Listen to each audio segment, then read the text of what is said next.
mengetahui siapa jati diri kita ini. Nah, maka aku ini ada 3, Bang. Aku yang pertama itu tubuh kita ini. Aku yang kedua itu adalah ruh jiwa. Aku yang ketiga itu syirnya Allah. Syir itu adalah sifat dari zatnya Allah.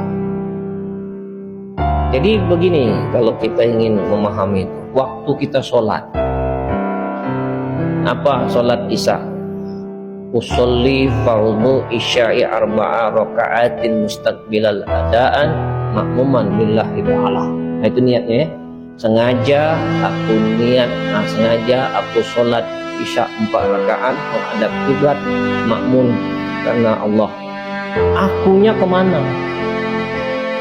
Kalau akumu itu yang sholat itu kamu yang punya badan ini, sama kau nyembah diri, kau nyembah patung.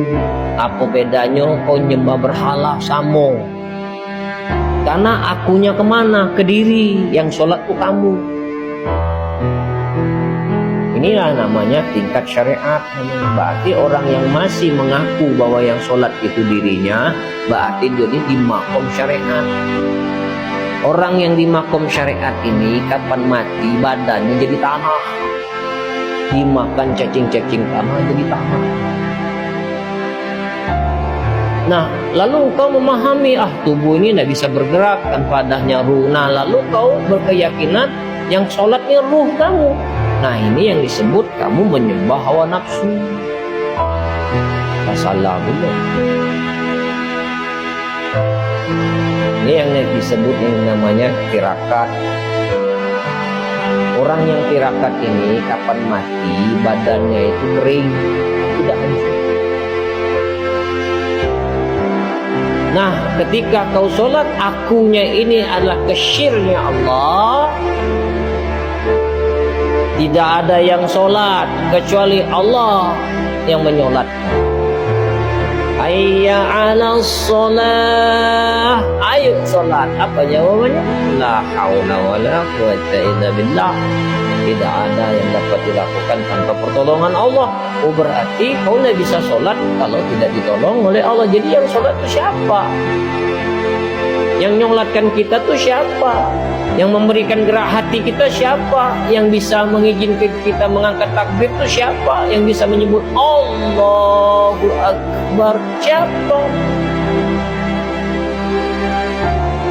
Nah, orang yang sampai ke makom hakikat itu kalau mati tubuhnya dah hancur. Hakikat ya.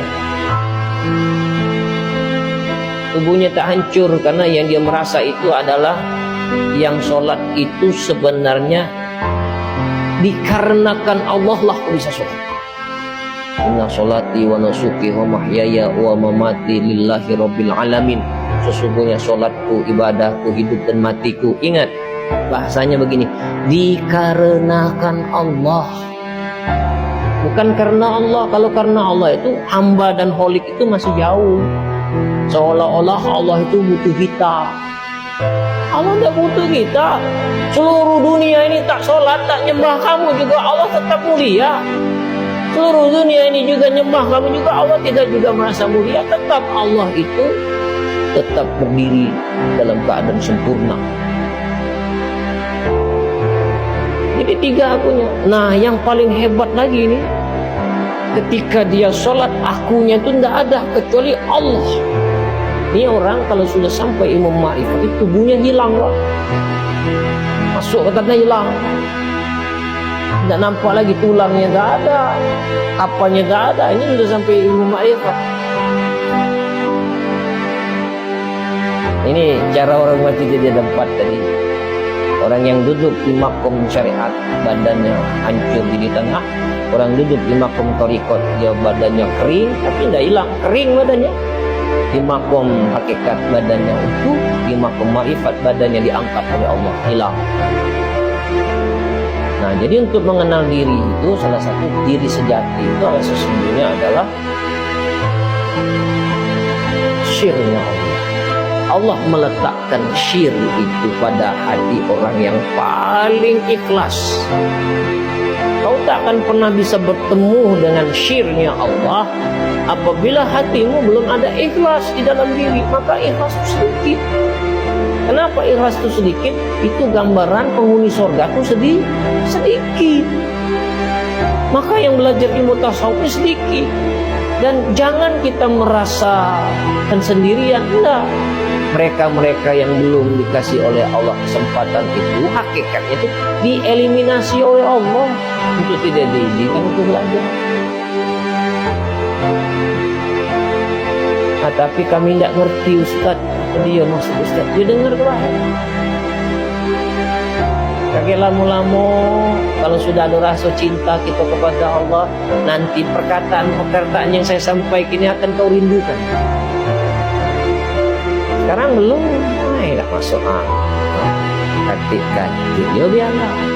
Itu namanya perang batin antara akal, nafsu dan iman.